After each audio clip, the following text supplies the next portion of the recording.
Pessoas que tiveram a vida transformada por Deus. Verdadeiras histórias de conversão rumo à vida. É isso que você encontra aqui no programa 180 Graus, o Ponto da Virada, que começa agora. Quando sentimos o toque de Deus na vida, uma mudança acontece.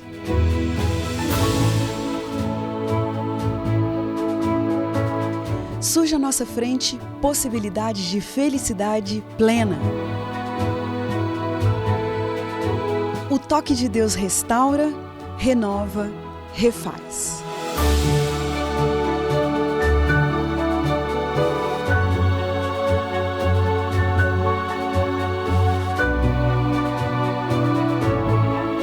Hoje conheceremos uma pessoa que experimentou essa graça maravilhosa. O Sidney da Silva Guimarães nasceu na Bahia, filho de uma família disfuncional e de um pai que ele nunca compreendeu muito bem. Revoltado, muito cedo acabou assumindo uma vida totalmente desregrada e se envolvendo com o mundo das drogas, da ilegalidade, e chegou a escapar da morte algumas vezes. Até que um dia ele conheceu um Cristo que começava a reconstruir sua vida, que começava a dar uma cor de esperança e a desenhar uma nova rota para o seu futuro, que seria transformado em 180 graus. Sidney, você é muito bem-vindo aqui no nosso programa. Muito obrigado, viu, por ter vindo e estar aqui com a gente. Muito obrigado, Cleriane. Sou eu que agradeço a oportunidade de poder estar aqui com você e poder contar um pouquinho da minha história. Sidney, quando você olha para trás, né, aquela sua fase ali de infância, que pontos que você poderia destacar assim como sendo marcantes para você? Bom, para mim, a minha história começa desde quando era pequeno. Meus pais se casaram aqui em São Paulo, capital. Eles se casaram, se conheceram aqui em São Paulo, ficaram 8 anos aqui em São Paulo, se mudaram para a cidade de Itabuna, na Bahia, ficaram lá durante um tempo e foi lá que eu nasci. Só que o relacionamento deles estava muito conturbado. O meu pai teve uma amante e eles acabaram, minha mãe acabou descobrindo esse relacionamento aí ilícito por parte do meu pai, e ela falou para ele, disse assim, eu não sou objeto para você escolher entre eu ou ela, quero que você fique com ela, só que essa amante dele estava grávida dele também. Aí minha mãe veio de São Paulo veio da Bahia para São Paulo, e lá, quando ela veio para São Paulo, voltou para São Paulo, eu tinha por volta de 1 ano e meio de idade, e eu acabei crescendo com uma grande revolta em meu coração. Eu me perguntava, se Deus existe, por que meu pai não está do meu lado? Se Deus existe, por que todas as pessoas têm condições financeiras de comprar um carrinho de controle remoto, comprar uma bicicleta, e os meus pais não tinham condição, no caso a minha mãe não tinha essa condição de me dar. Eu já com 7 anos de idade, comecei a migrar para dentro do rock and roll, comecei já com 7 anos de idade a ouvir músicas de rock. Já com 11 anos de idade, já furei as orelhas, coloquei brincos na orelha, deixei o cabelo crescer. E era muito revoltado contra Deus e contra tudo. Eu queria mudar a sociedade por meio da minha rebeldia contra Deus e contra todo o sistema existente. Agora, você diz aí várias vezes, né, a palavra revolta, rebeldia, isso daí já apareceu desde de criança, né, como você Sim. mesmo destacou. Como que essa rebeldia se revelou na adolescência e na juventude? Começou a aflorar através do vício da bebida, através do vício do cigarro. Eu, por vezes, queria usar maconha, usar cocaína, mas o mandamento da minha mãe quando era pequeno era: não deveria roubar nada de ninguém, não deveria aceitar nada de estranho e também não deveria nem usar drogas, fazer essas coisas ruins. Só que eu me viciei no cigarro, me viciei na bebida e comecei a me envolver com muitos meninos. Eu tinha o poder muito grande de poder influenciar as pessoas e acabei influenciando muitas pessoas para o mundo do rock. E começamos a ouvir rock, começamos a sair pela noitada, começamos a beber bastante. E chegava em casa, minha mãe reclamava por que eu tinha dormido, fazia 3 dias fora, por que eu estava bebendo, e ela ficava muito nervosa comigo e eu acabava discutindo com ela. E eu sempre reclamava por que ela era pobre, por que eu reclamava contra Deus, por que eu havia nascido numa família pobre. E também ficava muito bravo com ela, e acabava brigando com a minha mãe. E ela, por vezes eu via ela chorando, eu era uma pessoa muito estourada, já queria resolver tudo na hora, aquela coisa toda. Aquele desconforto, né? Aquele pé de guerra dentro de casa, aquela coisa que deixa todo mundo desconfortável, né? Sim. E de que você gostava? O que te dava prazer nessa época? Essa época me dava prazer ouvir muito rock pesado, algumas bandas como Iron Maiden, Slayer, Van Halen, entre outras bandas brasileiras como Legião Urbana, Cazuza, Titãs. Gostava muito de ouvir essas músicas. Essas músicas, elas me traziam uma falsa felicidade. Eu estava na roda com amigos, bebendo, fumando, com algumas namoradas, fazendo tudo ali. Só que quando todo mundo ia embora e o som eu desligava, eu me perguntava, da onde eu vim, para onde eu vou, por que eu estou vivo? Eu me perguntava qual era a razão do meu existir. E nada e nem ninguém preenchia esse vazio existencial. E por vezes eu chorava, já pensei em tirar minha própria vida. Olha só, isso a gente está falando de que fase, mais ou menos, quantos anos ali? Aqui eu tinha por volta já de uns 15 anos de idade. Uns 15 anos de 15 idade. anos de idade. E você, dentro dessa fase ali dos 15 anos de idade, quando você olhava para o seu futuro, qual seria uma perspectiva assim, possível de futuro para você?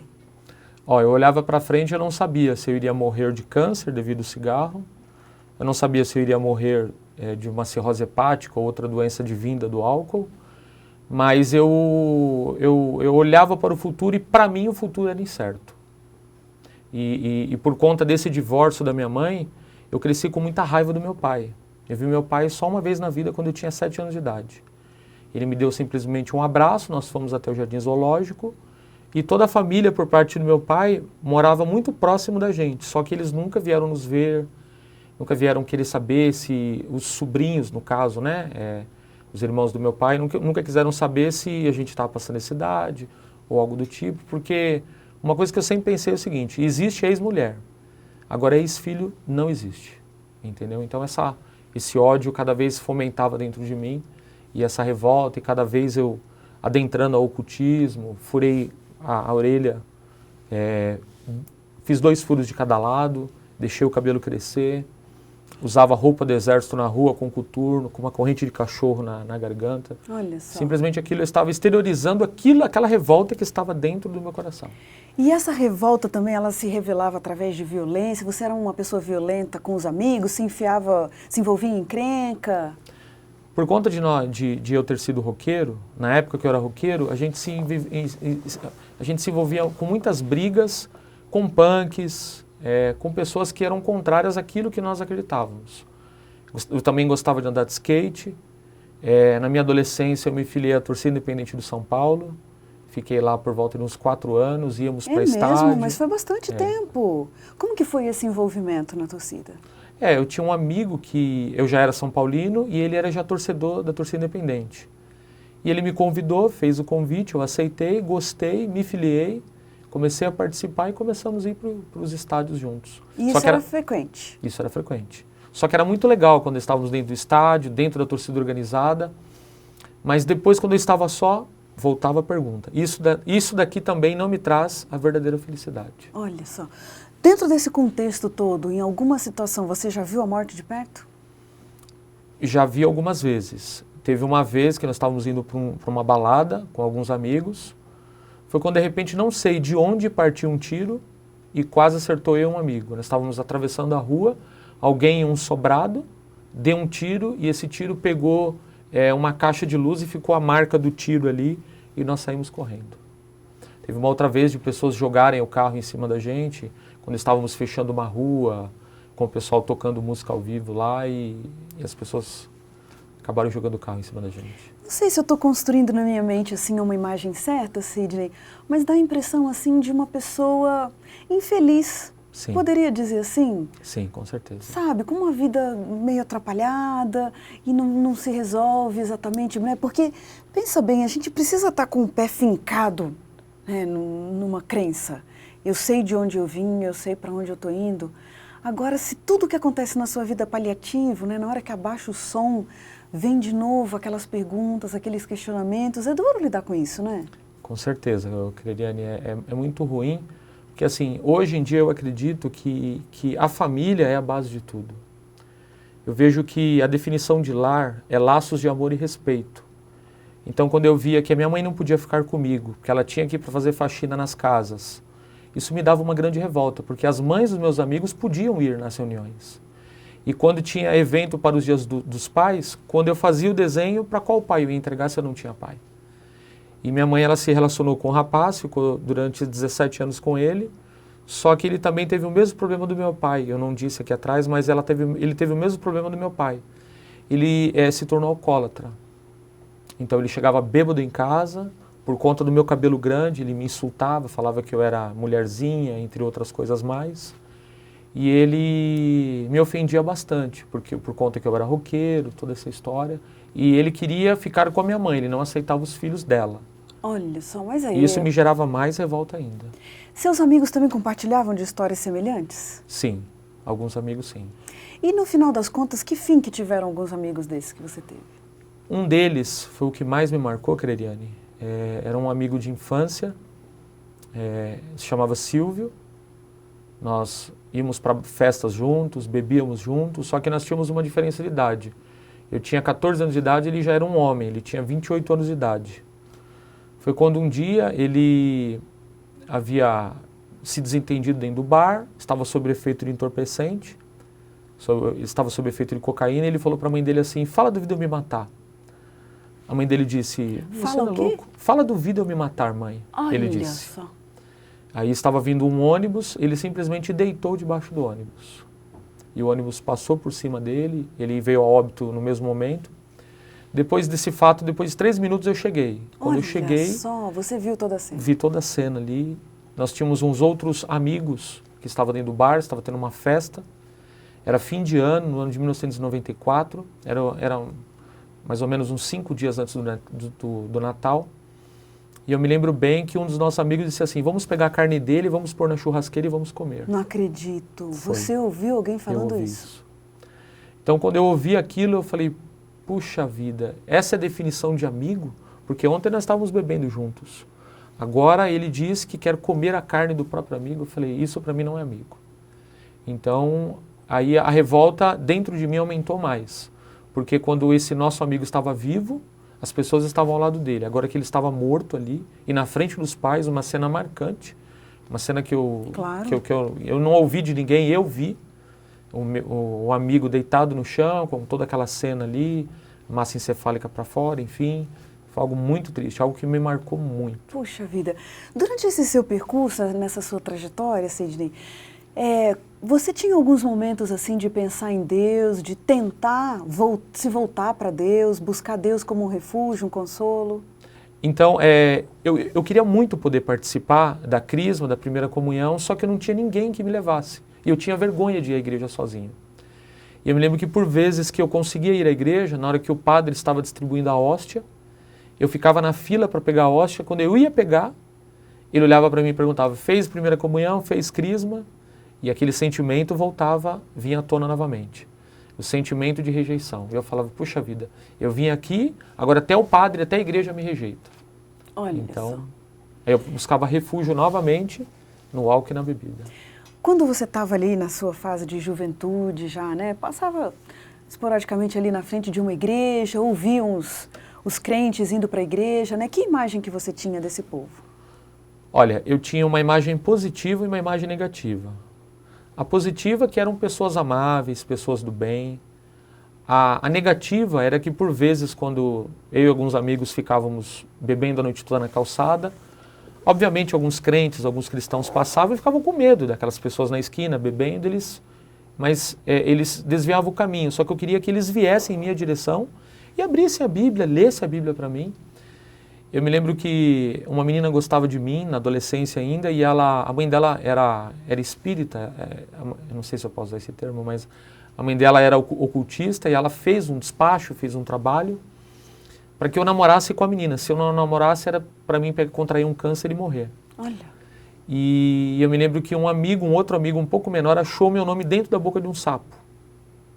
Achou meu nome num papelzinho escrito lá. Então, eu só queria que os crentes me explicassem sobre Jesus. Só que muitos crentes viam a gente e no lugar de ir em contato onde nós estávamos, eles se viravam para nós. Olha só. Isso me dava, aquele sentimento de raiva voltava novamente. E como que você acabou se envolvendo, né, se interessando pelos assuntos espirituais? Tudo começou, Creliane, em 98. Eu estava com alguns amigos, esses que eu gostava de ouvir o rock junto com eles. Eu estava com mais 7 amigos.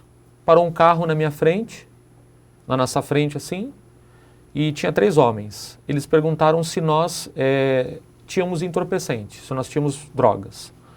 Nós falamos que nós não usávamos, e realmente nós não usávamos drogas lícitas, drogas ilícitas, somente drogas lícitas. Nós usávamos muita bebida, vários tipos de bebida, vários tipos de cigarro, inclusive charuto, fumo de corda, mas a maconha nós não usávamos. Eles pararam o carro e perguntaram se nós tínhamos. Eu respondi que não. E eles perguntaram se eu sabia quem vendia, eu também disse que não. Foi quando o carro estava à nossa frente, numa distância de uns 3 metros, 2 homens começaram a atirar em nossa direção. Olha só. Atiraram por volta de umas 10 vezes, as 2 armas disparando sobre nós. Foi quando os disparos, nós vimos as pólvoras vindo em nossa direção. Eu saí correndo, entrei em casa, rezei para a Aparecida do Norte e disse na minha oração, na minha reza, eu disse obrigado porque ela me salvou e que daquele dia em diante eu seria discípulo dela. Olha só. Depois daquela oração que eu fiz, eu me mudei para uma cidade da Grande São Paulo, a cidade de Poá. Não queria ter me mudado para lá, porque toda a minha história estava no bairro da Penha, na Zona Leste, em São Paulo. Me mudei para a cidade de Poá. Foi quando eu comecei a gostar de uma jovem, ela era adventista, só que a nossa diferença de idade era gritante. Eu tinha 18 anos, ela tinha 13. Como se fosse só isso, né? Porque se fosse só isso, ainda estava bom.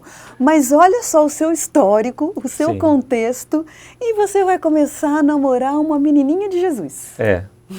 Eu não sei, na verdade eu criei um sentimento, nasceu um sentimento quando eu a vi a primeira vez, e eu fiz um desafio comigo. Eu falei assim, eu dou minha cara a tapa se eu não conseguir namorar com ela.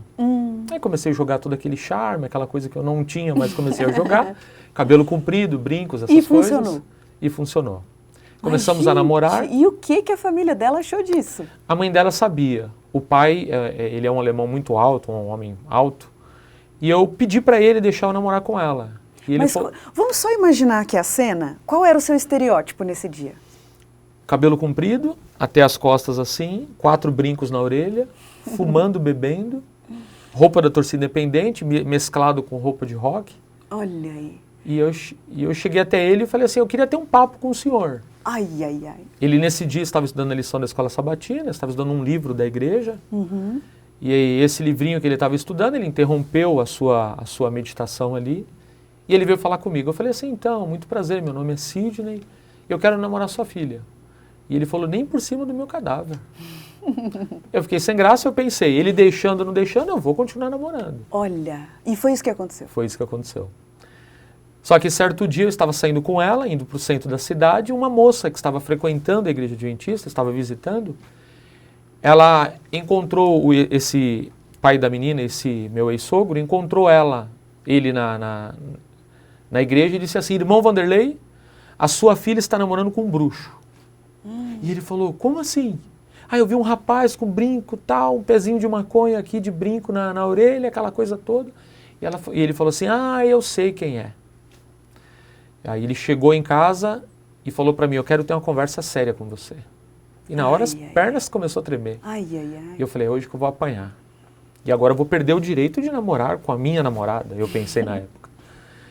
Foi quando ele, ao decorrer da conversa, ele pegou uma cadeira, pediu para mim sentar, e ele trouxe um livro de capa preta, que eu pensava que era somente para os antigos lerem, somente para as pessoas velhas lerem, somente para religiosos fanáticos lerem. E ele apontou o dedo no meu rosto e falou assim, eu gostaria muito de estudar a Bíblia com você, você aceita? Esse desejo estava há quase 19 anos dentro do meu coração. Olha. Porque eu pensava que o padre tinha me rejeitado, o meu pai tinha me rejeitado, o meu padrasto tinha me rejeitado. Muitos pais de amigos não queriam que eles andassem comigo porque os pais diziam que era uma má influência para eles. E agora quando ele disse, eu quero estudar a Bíblia com você, E eu pensei assim, estudar a Bíblia como assim? Esse livro é restrito ao bispo de Roma, ao padre. Foi quando ele fez o primeiro estudo comigo e falou sobre a oração. Olha só! E no primeiro estudo ele falou que era possível conversarmos com Deus como um amigo. Puxa, isso foi uma novidade para você. Foi uma grande novidade. Ele apresentou o texto de João, capítulo 15, versos 14 e 15, onde o texto diz que Jesus nos considera como amigos, não como servos. Logo no início, você já foi receptivo àquelas mensagens? Já fui porque, como a Bíblia diz em Eclesiastes 3:11, cada ser humano tem um vazio existencial dentro dele. E aquele meu vazio, pelas palavras dele, começou a ser preenchido. E eu pensei, eu estou no caminho certo. Olha, mas vamos imaginar aqui um observador crítico, cético aqui dessa nossa conversa. E ele vai pensar, que nada, esse rapaz aí era a fim de namorar a moça, e aí acabou aceitando ali aqueles estudinhos ali da Bíblia e pronto, só para agradar a família, se envolveu.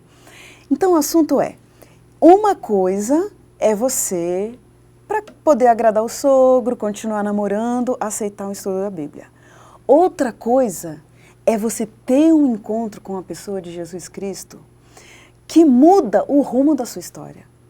Como que foi que aconteceu na sua história o ponto da virada? Olha, o ponto da virada foi, eu fiz o primeiro estudo, cheguei em casa e falei tudo isso, aquilo que eu havia aprendido no estudo, passei para minha mãe, para minhas irmãs. Minha mãe falou que eu era um traidor, porque eu estava indo para uma outra religião da qual eu tinha sido, da qual eu havia crescido. Então, se eu nasci naquela religião, eu tinha que morrer naquela religião, eu não tinha opção de escolher outra. Os meus cunhados e as minhas irmãs me chamavam de capachão do meu sogro. Falava que eu estava querendo agradar o meu sogro, por isso que eu estava estudando a Bíblia com ele. E depois desse estudo, nós fizemos mais 7 estudos bíblicos. O primeiro estudo ele me convidou. Os outros 7 estudos bíblicos, era eu que ia na porta dele bater. Gente! Eram 28 lições. A partir do primeiro estudo bíblico, as pessoas já começaram a ver a transformação na minha vida. E aquele que era muito agressivo, falava muitos palavrões, já começou a não ser tão agressivo e não falar tantos palavrões. E no segundo estudo bíblico, e assim foi passando, e eu estudando a Bíblia cada vez mais e mais, comecei a ler literaturas cristãs e comecei a frequentar a igreja. E o estudo bíblico era um estudo bíblico chamado O Encontro com a Vida. Eu fiz esse estudo, eram 28 lições, eu fiz 8. Ia ter um batismo no dia 10 de outubro do ano de 1999 e eu falei, eu quero ser batizado. Olha só, puxa vida, mas você conta dessa história assim tão naturalmente que a impressão que dá na gente é que o seu lugar sempre tinha sido aquele e tudo que você viveu antes você estava fora de lugar. Você não tinha se encontrado na vida porque faltava aquilo dali para você. E aí dentro desses 8 estudos bíblicos, esse meu ex-sogro, ele pediu para mim ir à igreja, assistir um culto. Só que eu pensei o seguinte, a fala desse homem é bonita, mas igreja, eu não sei se eles vão começar a gritar, a pedir dízimos, a fazer essas coisas. E eu nasci numa igreja, minha religião é outra, não é a dele. Mas as palavras dele foram tão convincentes que eu falei, eu quero ir. E ele iria pregar em um domingo à noite. Foi quando eu coloquei o pé na igreja adventista do 7º dia, no município de Poá, do bairro de Calmon Viana. Uma igrejinha pequenininha, antigamente era um bar, agora era uma igreja, tudo muito simples. Quando eu adentrei, coloquei o pé na porta da igreja, eu ouvi aquele hino do DVD Jovem de 1999. Aquele hino do DVD Jovem chamado Rumo ao Porto Seguro. A música era O Poder do Amor. Ele estava falando sobre amor. Eu adentrei a igreja e fiquei muito tímido. Eu falei, pelo menos uma coisa presta nessa igreja. O hino. O hino é muito bonito. Sentei na igreja, todo desconfiado. Eu falei, agora eles vão começar a gritar, eu vou tapar meus ouvidos. Foi quando teve uma oração muito bonita. A mesma oração que eu havia aprendido a fazer na casa dele. Agora uma oração para uma outra pessoa, mas a oração era a mesma. Uhum. Uma oração muito bonita, muito convincente, muito racional, e eu gostei bastante. Aí ele pregou naquela noite, gostei muito da pregação. A minha namorada, na época, me perguntou se eu havia gostado do culto daquela noite. Eu falei, faltaram duas coisas. A igreja de vocês não toca rock and roll, apesar que a música foi muito bonita, mas eu queria que na igreja de vocês tocasse rock, porque eu frequentei uma outra igreja evangélica, que eu ia só para ouvir heavy metal e andar de skate. Nós íamos toda última segunda-feira do mês ouvir rock e andar de skate. Nós não íamos para ter contato com Jesus, não. Nós íamos para andar de skate e ouvir rock and roll, dentro da igreja. E foi quando ele pregou, eu gostei tanto da pregação, continuei fazendo os estudos bíblicos, iríamos ter esse batismo e eu me convidei para ser batizado. Ninguém falou, quer ser batizado? Eu falei, eu quero ser batizado. E o seu abraço especial de hoje vai para quem? Meu abraço especial vai para minha esposa. Se não fosse ela, eu não estaria aqui hoje, não seria um pastor. Desde quando eu era, logo quando eu me tornei cristão, um programa de TV como esse, chamado Está Escrito, quando eu assisti a primeira vez o pastor Mark Phelan falando, eu falei, eu quero ser que nem ele. Claro que eu nunca serei, porque ele é um grande homem de Deus. Não pastor. Que eu não seja, mas é que a fala dele é muito boa, ele fala muito bem. E eu falei, eu quero também ser pastor. E o versículo da Bíblia que você traz aqui especial para a gente hoje? É 1 Pedro 2, verso 9. O apóstolo Pedro diz assim, vocês, porém, são a nação santa, povo escolhido, sacerdócio real, a fim de proclamardes as virtudes daquele que vos tirou das trevas e trouxe para essa maravilhosa luz. No dia do meu batismo, todos os pôsteres de rock que estavam em pé, no dia do meu batismo, quando amanheceu, o dia 10 de outubro de 99, todos os pôsteres tombaram. E no dia do meu batismo, eu não tinha roupa para me batizar. Eu só tinha roupa de São Paulo, da torcida organizada, ou roupa de rock. Queimei tudo e falei, Senhor, nem que se eu tiver andar com uma folha de figueira no meio da rua. Eu não tenho condições de comprar, mas que o Senhor me ajude. Essa igrejinha muito simples me amparou como filho, me doou roupas, me deu cestas básicas, me ajudou. E hoje eu devo muito a esta igreja. Puxa, que história linda. Mais uma vez a gente louva a Deus, porque como você citou no seu verso, Deus te tirou das trevas para a maravilhosa luz do nosso Senhor. E a gente te agradece por ter vindo aqui e dividido um pouquinho da sua história com a gente. Muito obrigada. Muito obrigado. E a gente termina o programa 180 Graus, o ponto da virada de hoje, feliz por esse testemunho tão lindo. E como diz o verso bíblico, era preciso que nos regozijássemos e nos alegrássemos, porque esse teu irmão estava morto, mas reviveu. Estava perdido e foi achado. Um grande abraço para você e até o próximo programa.